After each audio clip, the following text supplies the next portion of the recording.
could be anything. Why not be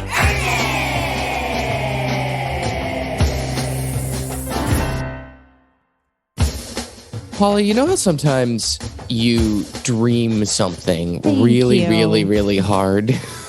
Yeah. And with all of your hopes and wishes in the world, and then you wake up and that thing exists. Hey, Josh, follow-up question. Mm-hmm. What the heck are you talking about? I'm talking about Puppy for Hanukkah, Paula, the hit song by Daveed Diggs for the Disney Channel. Oh, dang. Now, I do need to kind of tell a little bit of... You tell your side of the story. I'm going to tell my side of the story. Yeah. So I was just kind of scrolling through Instagram. Some people were posting about a song called Puppy for Hanukkah. And I was like, oh, great. This is going to be another bad Hanukkah song because there's a lot of really bad Hanukkah songs. And I opened it up. Crazy Nights. Yeah. And it is a beautiful wonderland of slant rhyme. It's by Daveed Diggs from Hamilton. It's pretty much like if someone were to take a target market of people who do the New York Times crossword puzzle and are Jewish, which is a almost 1-to-1 relationship. It's a perfect audience for it. I love that. Yes, you were very excited about a Puppy for Hanukkah. I was very excited about it. Well, I was not excited about actually getting a puppy for Hanukkah. I was very excited about the song Puppy for Hanukkah. The song for Puppy for Hanukkah. Now, can I tell you my side of the story? So wait, one more follow-up. Is then you were so excited that you sent it to me. Yes, I did. I texted it to you. Enter Paula's side of the story. I didn't check my phone. Then I saw Josh sent me a video and I said, ugh, I bet that's a good video. Because Josh has like a pretty good, Josh kind of knows better than I do of like what I will like. Mm-hmm. But then I didn't watch the video. Mm-hmm. And then this morning I had to text you and I realized I'd never replied. So I replied, oh my God, love this video. But Josh, I did not hit play on it. You haven't hit play on it? Well, this is the podcast now. I'm going to splice in the audio illegally and we're just going to have a reaction video to it. I'm sure I'm going to love it. I'm sure I'm going to watch it. But it was like, I had other things to say. And then I was like, I can't not acknowledge this video because I want you to continue to send me videos because again, you know me better than I know myself, at least in the YouTube vein. Welcome to Being Earnest, a very sincere podcast. Didn't really realize this was like gonna come like bite me in the butt. Sure. I'm sure the song is great and I cannot wait to watch it. I'll say like maybe 30% of the time if someone sends me a link to something that's really like a video, like it's going to take a little bit of effort, I tell them I love it and I haven't watched it yet. But I will watch it. Everyone else is on notice right now. It's my confession. Welcome to Being Earnest, a very sincere podcast. I'm Josh. I'm Paula. And we're here to talk about the earnest and sincere topics of the day. Paula, what's our topic this week? This week, our topic is Fix It. Fix it. Fix it. I like that in our titles, we always put the exclamation point because we're earnest. Because we're earnest and we're just fully excited about it. But in this one, It's a demand. Fix it. Fix it. I need you to fix it. Josh, how handy are you on a scale from Lego to Property Brothers with IKEA in the middle? Okay. Ooh, great question. Like an IKEA dresser. Not one of the most complicated, but not one of the least complicated. Yeah, there's drawers involved though. You get a whole booklet. Yeah. I would say that I am a shade under that IKEA level. Okay. So you're on the lesser side of handy. Yes, I'm on the lesser side of handy because, and this is why I think this is the case, is I can follow an IKEA booklet. Totally can do it. Inevitably, at some point in one of the more complicated IKEA builds, there's a moment where I realize that I've put the front of the drawer backwards or the inside of the desk drawer, it should be facing the other way, but there were equal holes on both sides and I didn't see the whole picture of the thing. something kind of minor that ends up being like, you can't continue building. Right, exactly. Or you can continue building, but it's going to bug you for the rest of forever.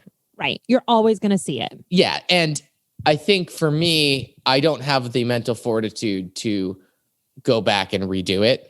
Or at least it's a 50-50 shot of whether I'm going to do it or not. So I've gotten a lot better. I've gotten a lot handier. I'm a lot better at, mounting things, figuring out, levels, all those various pieces. But if you were like, build a, I don't know, like a birdhouse for me right now, like classic elementary school project. And like, here are all the tools and build a birdhouse. I think I could figure it out, but it would stress me out more than it really should. You would end up, I'll tell you what, you would end up building a birdhouse, but then you would also buy the person like an artisanal birdhouse. And you would be like, I didn't know which kind of birdhouse you wanted. So I made one, but then also I provided you this one that has a full little fountain and a, one of those rounded driveways and stuff. Sure. Yeah, exactly. It looks like a little like mafioso birdhouse. Oh. Yeah. I mean, I think what would happen is it would just be like, I'd like start, I am not great at math. Sure.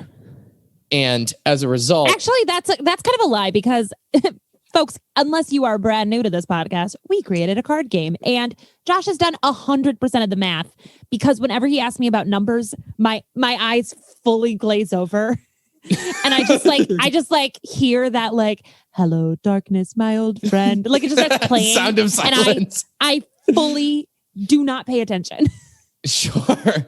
I think what would happen is I would just be like really being like, I can do this. I can figure this out in terms of like the engineering and like the measurements of all the wood I would need to cut. And then the teacher would come over and be like, oh, we already pre-cut these. You just need to like sand them. And I'd be like, oh, fudge. You cut them just a couple centimeters different. Yeah. I mean, I am the person who sits there and I made a recipe yesterday where something had to be 5 by 15. And I was like, it's not that size. The sheets I got were 9 by 9. So I guess the surface area of that is 75 versus 81. Is this going to be the same? Do I need to? And then was like, oh, the dough is getting warm. I just need to make a decision. Yeah. So that's me in a nutshell. Sense for you. Yeah. That'll make sense for you. How handy are you, Paula? Okay, well, I think the thing is I'm the exact either right or extremely incorrect combination of like extremely confident in my abilities, but absolutely 0% trained. Got it. Okay. Like privilege. Like if you were like, sure. If you were like, hey, can you build a birdhouse? And then as you were taking a breath to tell me the instructions, I'm already in the corner with a hammer, like just banging stuff, being like, it's almost done, actually. Like I'm like, I don't need the instructions. And then it's absolutely incorrect. And I'm like, wait. You're like, Paula, why'd you build the inside of the bird? You spent the entire time building an inside of the birdhouse, none of the walls. And I put a lot of time on details that no one asked for. It's like inside the birdhouse, I have painted a full little gallery wall and a rug for the bird. Mm-hmm. And it's like the outside is absolutely falling apart. Yeah, sure. But I remembered to like include like the little numbers for like the bird address. Sure. Yeah. You've built a whole bird postal system actually, because you realized that it didn't make sense for it to have numbers if there weren't other birdhouses with numbers. And it made sense to understand the naming and numbering convention. Yeah, we had to get into that first. I mean, if folks, I suppose if you're listening to the podcast, maybe you haven't been to my apartment and Josh hasn't been there since March, but I have a lot of shit on the walls. Mm-hmm. And I have absolutely not measured a single one. I just go in with a hammer and a nail and I go, right there is where this one goes. And they're all just now, if they work for me, but if you're someone who's like very precise, I would bet that most of them are just like a tiny bit crooked. And the thing is, it doesn't bother me. Look, more power to you. Like, I think that's the earnest advice of the week is like, just do it. Just only do the amount of effort up to logo. Yeah. Only do the amount of effort that makes sense to then it not bothering you. Yeah. Do the amount of effort where it's still fun. Yeah, right. Josh, maybe have fun as an adult. If we were roommates, our apartment would be chaos. Well, yeah, no, it would be like The Odd Couple. It would just be like, it'd be real bad. Oh, well, fix it. Do you watch a lot of HGTV? Not at all now. I have watched some HGTV, either on like an exercise bike at the gym, or if I'm on a exercise bike and I'm watching something and someone in the row in front of me on the like elliptical is watching something, I'm like, ooh, what are they watching? And I kind of watch over their shoulder from behind them. That's how I've seen most of the episodes of like Property Brothers or Love It or Lease It or whatever it's called. Yeah. I've seen it there in that setting, but since the pandemic and since I'm not going to gyms, no, not really at all. Prime gym show. Absolutely perfect gym show because you know exactly what's going to happen. You don't have to think about it. It always ends well. Yeah. Yeah. I have seen a lot of them for the main reason is my parents really, really love those kind of shows. So I grew up on them. But what drives me nuts about the shows is perhaps this fits in with the earlier conversation. I like a little chaos. Sure. Like, I feel most comfortable if things are a little chaotic. And every single time, especially, you know who's so guilty of this? Those goddamn Property Brothers. Whenever they flip a house, they're like, we made it better. And it's just fully beige, fully open concept. One picture on the wall that's like a abstract seascape or some shit. Yeah, sure. And every single one looks alike. They drive me crazy. That's the rant. Yeah, no. Also, there's a third Property Brother. Well, it's like the Jonas Brothers. Sure. I mean, different. Well, both of them are brothers. Dark hair, tall. And do you know what else? Voice of an angel. Property Brothers walk around like they're little God's gift to man. And what they look like are Ken dolls that your grandma gets for you at the dollar store because like there's not a real Walmart in town. They've got a really interesting energy between the two of them. Yes. It's too confident. Yeah, it's like too confident and it's, yeah. Like sorry, go ahead. It's like they were made in a lab. Yes. And they were made in a lab specifically for like women over the age of 60 to go, oh, he's handsome. Yeah. It's like either of them could also be the lead singer of Train. We don't know. Sure. And maybe they are. Yeah, maybe they are. And did you know, and they might not, because one of them is dating Zooey Deschanel. And I'll tell you what, if you need something to do, go through the Instagram and look at the comments on each other's photos. They are in love. For a while. The palest couple. The palest couple. Biggest eyes. Sorry, I keep interrupting you. For a while, the Property Brothers had a show, and then they also lived together. So siblings do live together for most of their lives up until the point that they're adults. You're filming a show, you have a magazine, you're doing all these interviews, then you go home and you live in a little house. I mean, I'm sure it's a mansion, but still, it's unhinged. The Property Brothers, they need their own personalities. As far as I know, one is a little bit rock and roll and one's a little bit classical, and that's the only difference. Yeah, sure. One of them wears flannel, the other one wears not flannel. And the one who's always in flannel, it looks like he's playing dress up. It looks like it looks like he's a mannequin. He looks like he's a mannequin and it's been put on him. Yeah, totally. If you were a twin, how similar to your identical twin would you want to be? Do you think that you would be one of those twins that's like, we do everything together, we look exactly alike? Or do you think you'd be one of those twins that you'd be like, you guys are twins, and you'd go identical, and they'd go, what? In this question, are we asking what type of twin I would want to be just in general, or we are identical no matter what? You have an identical twin. Okay, I have an identical twin. I have a couple friends from high school who are mirror identical twins. What? So one of them is a lefty and the other one is a righty. And like one of their hair goes one way, the hair goes the other way. And this is like a thing my God, that that's exists. like Mary Kate and Ashley. I guess. That's how Mary Kate and Ashley are. Yeah. So I think I'd want that because then you get all the benefits of the like, you can do some, identity swapping in elementary school. You can do some shenanigans and things like that. Yeah. But ultimately, like you are different people then. Like you would have to develop opposite interests. Even if you really love theater, if your twin got into theater first, you would have to become a football star.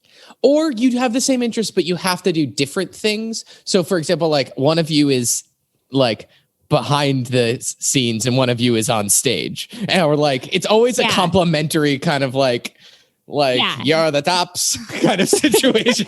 I mean, what you're describing is the Property Brothers. Oh, no. You would be the Property Brothers. Okay, wait, hold on. Just for a moment here. You have to date Zooey Deschanel. There are worse things. I don't know if we can keep this in the podcast because not everyone knows my brother, but I'm just imagining how Property Brothers would be different if it was me and Maddie who were the Property Brothers. I would pay a lot of money to see that. Just being like, this house was founded in 1824. And in that year... You're forcing them. They're like, when are we going to get to the renovating? And you're like, we have to go over 1800s immigration patterns to this community. Yeah, right, exactly. If you don't know the history of your house, why would you want to buy it? They're like, we literally have to move in a week. Like we sold our other house. We have nowhere to live. You're like, I peeled the wallpaper off and I thought we could go through the history of these layers. Yeah. Right.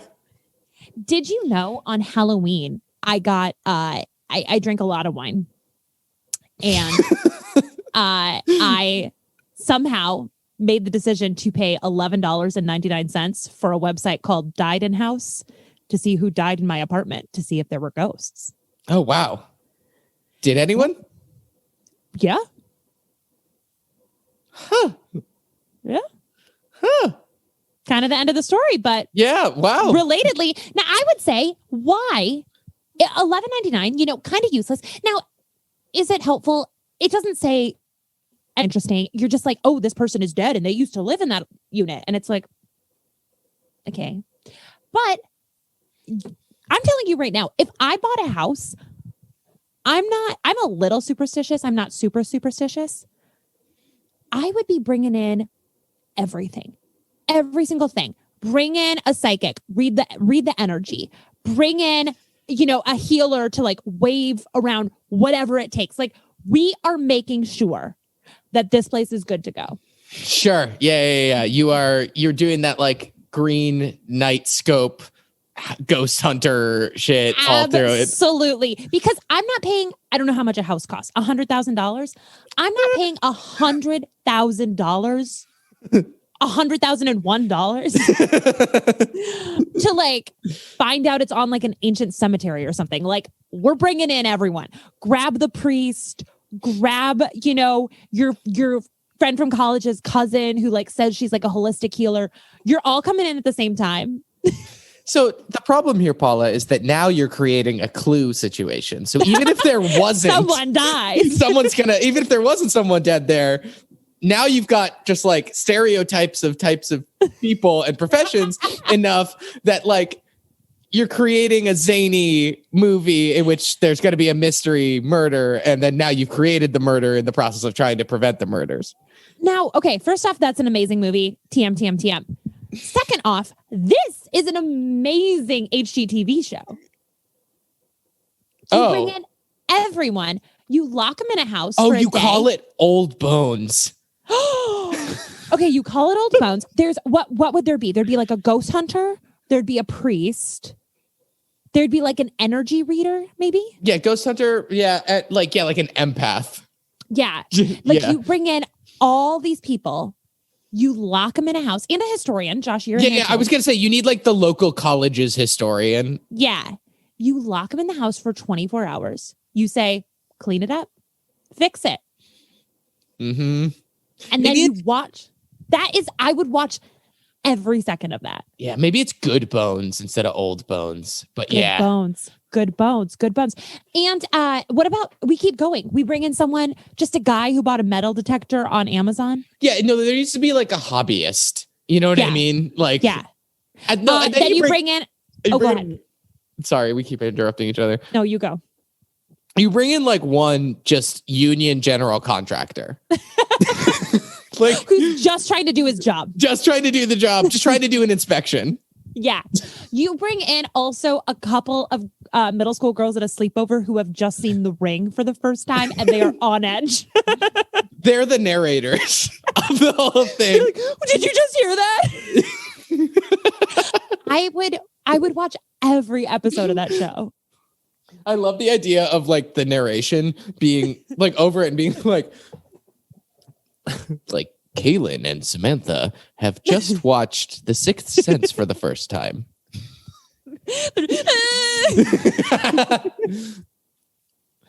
Their dad keeps like pounding on the door. Yeah. They've never seen Blair Witch Project before, which will be fun because this is a cabin.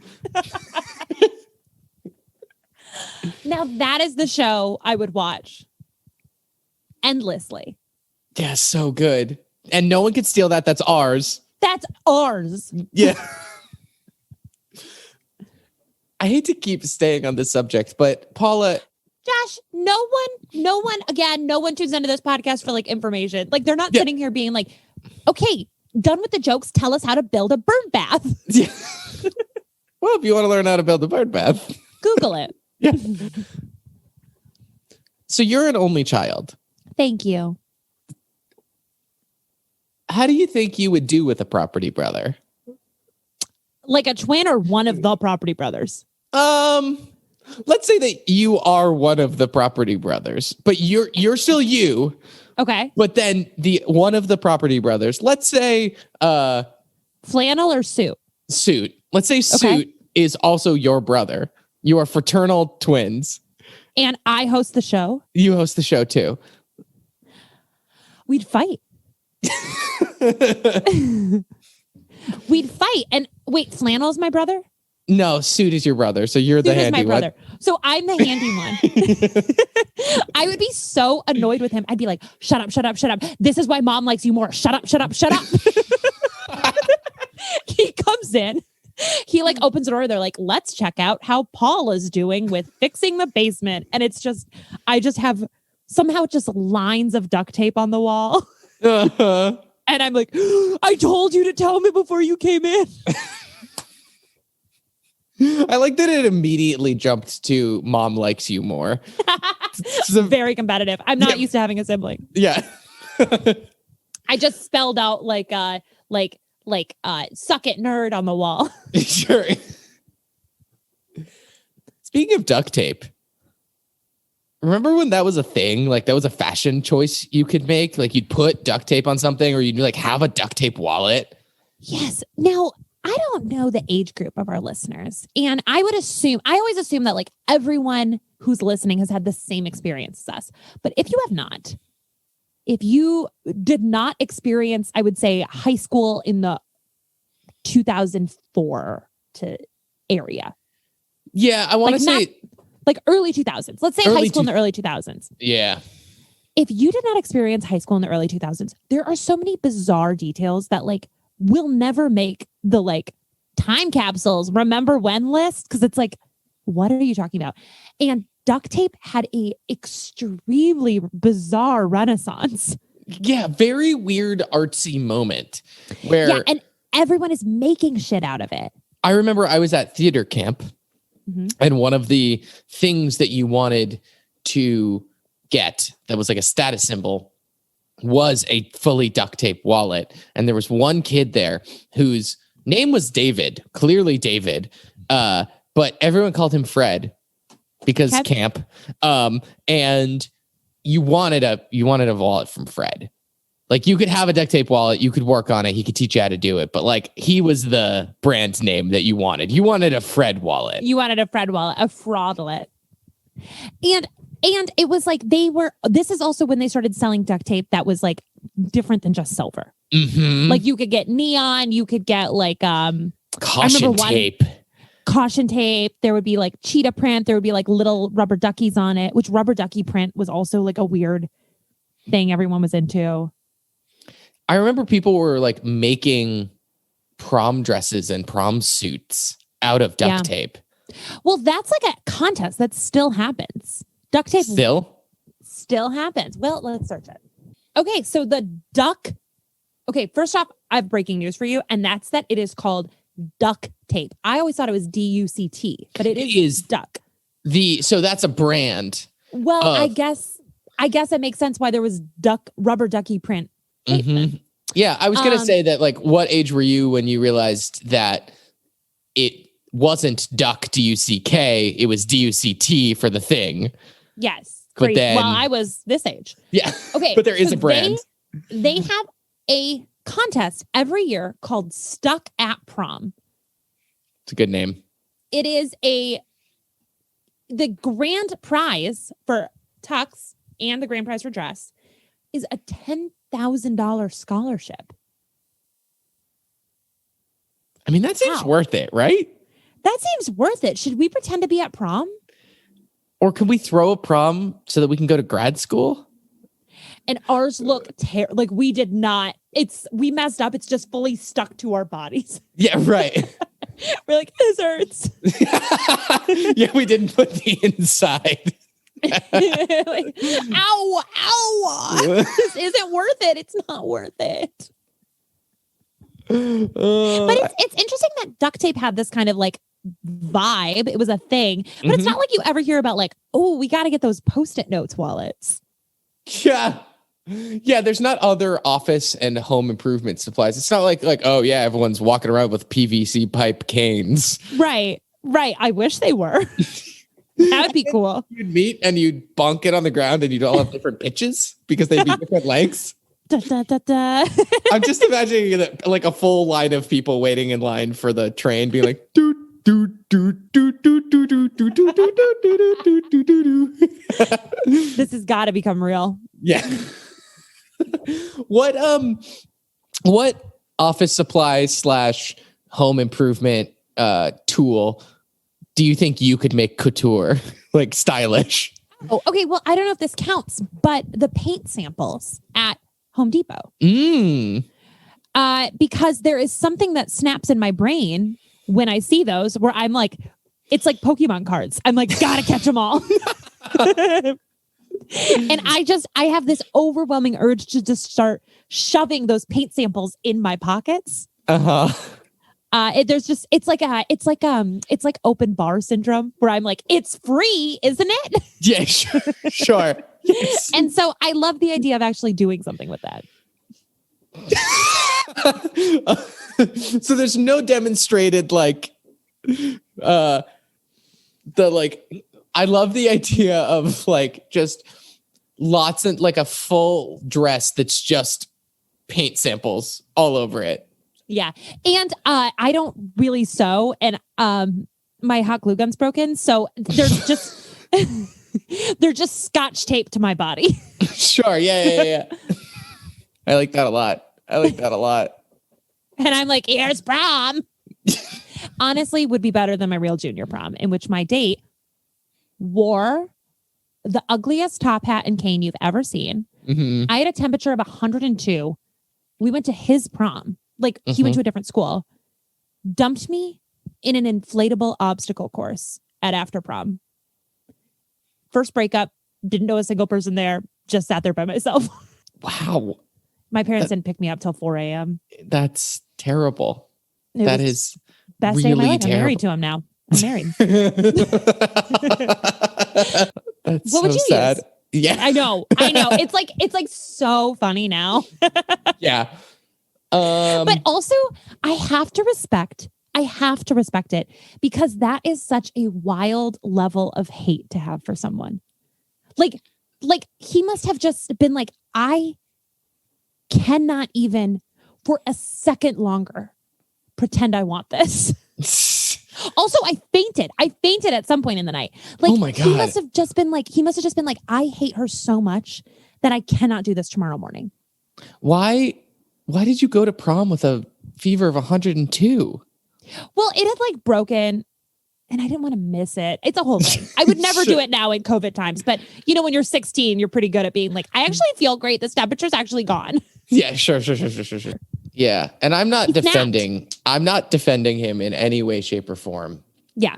What I will also say, having been a 16, 17-year-old boy, sure, I would say that it's probably also a bit of no one has ever been that just completely oblivious to the implications of their actions. I don't know that there's an active hatred. I don't know your life. I don't know. I don't want to let him off the hook. But I also think that there's a certain amount of just obliviousness when you're a high school boy and arguably in general. That's true. I think it is so deliciously funny. I cannot stress enough. I'm not upset about it. Like, I'd much rather have had this happen and have like a really bizarre anecdote now as an adult than to have been like, and it was a magical night. Like, it is so funny to me, but I just cannot, I just love him being like, it has to happen now. Yeah. I said that I planned this for 15 hours and it has to happen in the bouncy castle. That's the only way that it'll work. Good day. Top hat flip. Hey, Josh. Yeah. Tell me what thing would you repurpose to build other things? To make style, to make fashion. Yeah. To make style, to make fashion. I feel like there's something I could do with paper mache. Well, that doesn't count. I guess that is technically. Paper that's mache, technically. You don't go to Home Depot and buy paper mache. Fine. You're fine. like, I suppose if I needed to, I could do something with cashmere, a sewing machine, and some fabric. Fine. Like, what about wood chips? Just like a bucket of wood chips. I feel like I can figure something out. That's so funny. I don't know, like make some backsplash with some wood, like, you know what I mean? So when you say backsplash, we are talking about, again, making outfits, right? Yeah. You know what I mean? Just like you could glue wood chips to your body. Yeah, yeah, exactly. I'm thinking of like no pain, no gain. Yeah. Yes, exactly. Imagine like wood paneling like a messenger bag, because that feels like the type of thing that you would for our target audience here.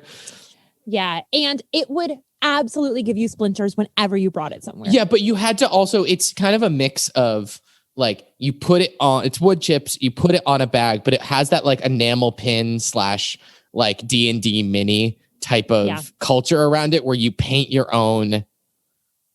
It's almost like a badge, which is what we talked about last week, but you paint your own like little wood chip things and you put it on the bag and you're like, yeah, I love art and My Chemical Romance. Yes.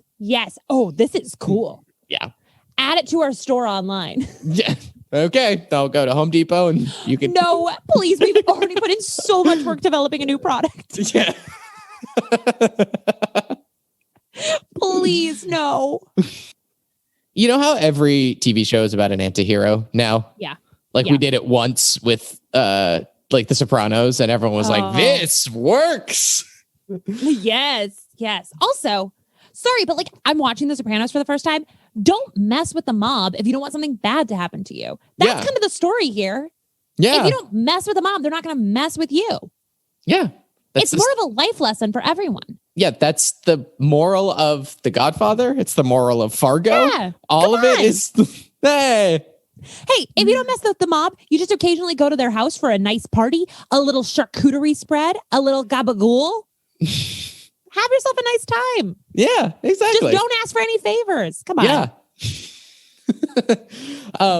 But one of the things that has come out of that is like a mainstream idea of a fixer. Something that no one knew as a job, and now kids are like, I'll fix it. Yeah, I'll fix it. So that's not true. That was the dumbest thing I've ever said. But no one knew it was a job before. There may be kids who are like, I want to clean up this politician's scandalous murder. I would love that kid. I would adopt that kid. Like, I don't do this for free, eh? All right, I'll take care of it, but it's gonna cost you. Yeah, right. Exactly. You come up to this kid, you come up and be like, oh no, you got to talk to Jimmy. It's like, I kicked over a sandcastle and I don't want Hunter to find out. And they're like, it's going to cost you. You still got that holographic Charizard.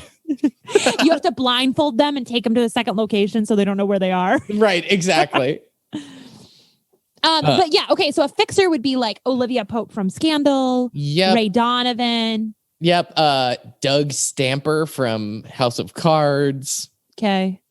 Anyone who just like does the dirty work to cover up. And it's usually related to politics, right? Or like really powerful people. Like you'd be like, oh, I killed someone in, then you hire Olivia Pope and she comes and takes care of it. Yeah. Or like, oh no, I got caught with like a lover. A lover. Yeah, exactly. Need to make that go away.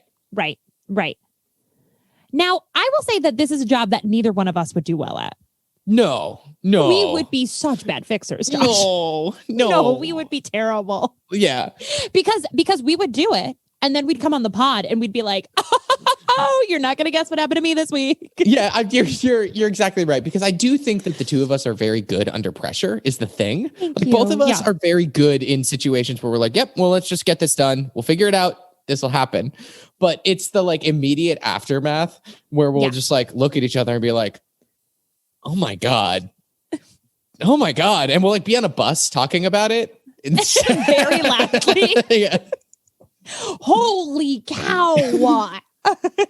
Also, we're not connected to the seedy underbelly of the city enough. Yes, for sure. So we'd put out a lot of suspicious Facebook messages being like, hey, sorry, we haven't talked in so long. Do you know anyone who knows how to hide a body that a politician may have created? And I'm not saying which politician, but their initials are. What kind of messes, though, do you think would you want to fix? This is a question for our audience out there. Let us know. Do you want us to fix? What messes could we fix? Hey, Paula, messes of the heart. That's a good one. Yeah. Actually, I don't know that we're actually qualified to do that.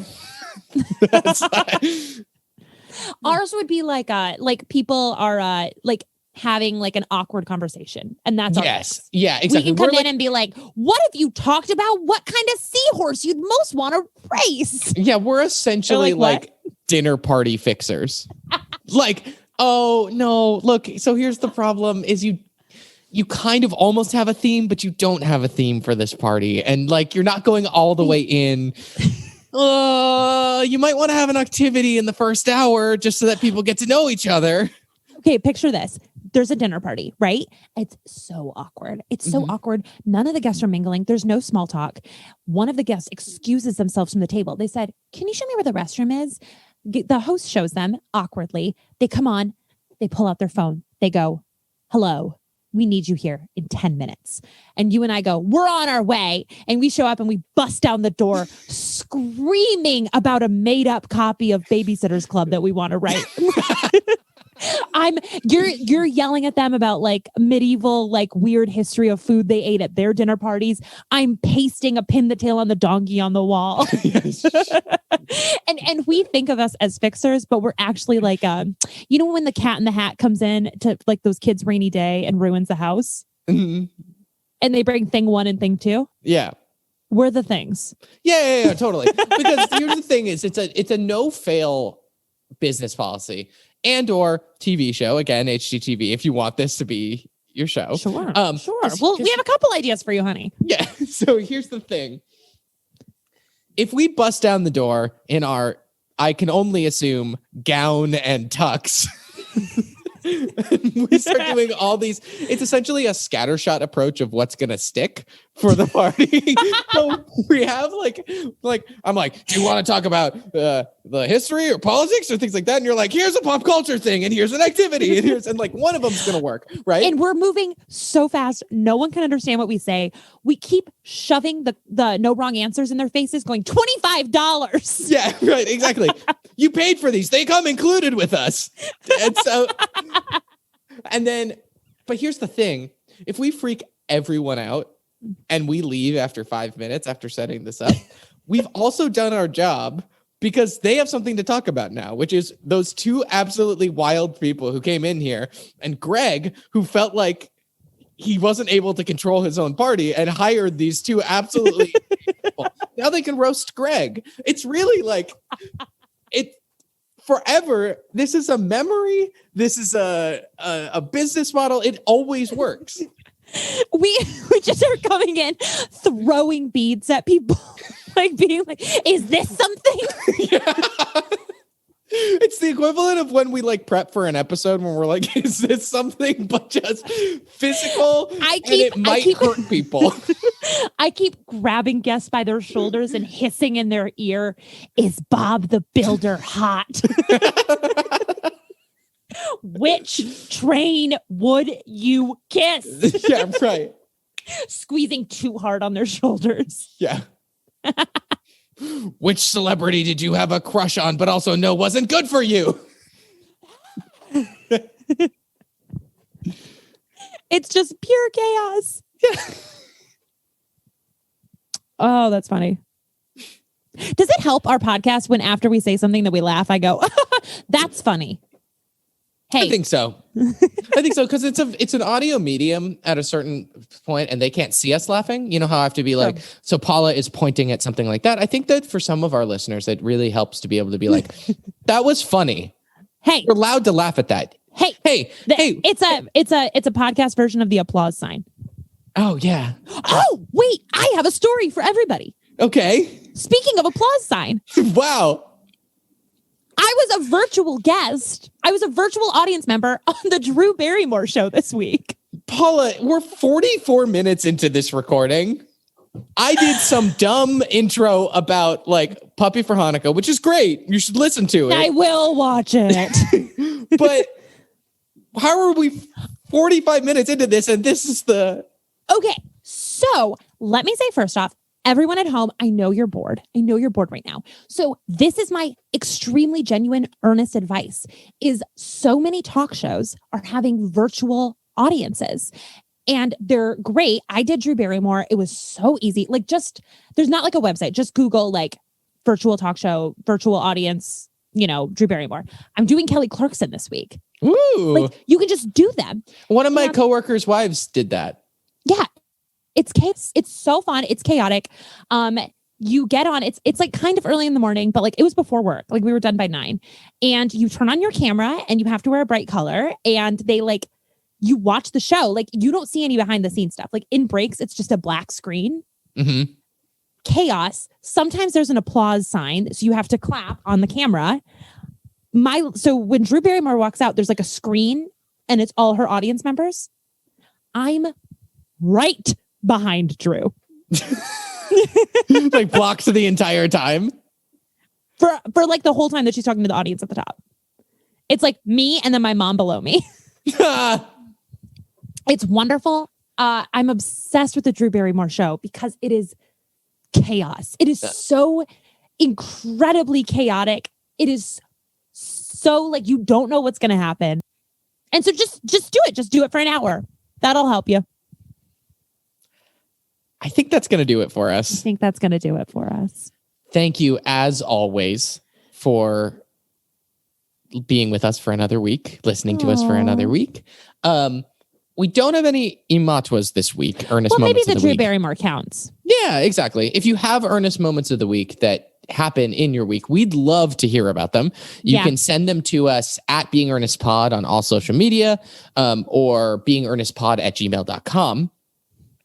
And we did get some submissions for badges from last week. I am so in love with these. So if you missed last week, Josh and I came up with the concept of like essentially a Being Earnest scout troop where people submit, where you can earn badges for like earnest, nice things you do and you sew them on a sash. And like, I kind of really want to make them.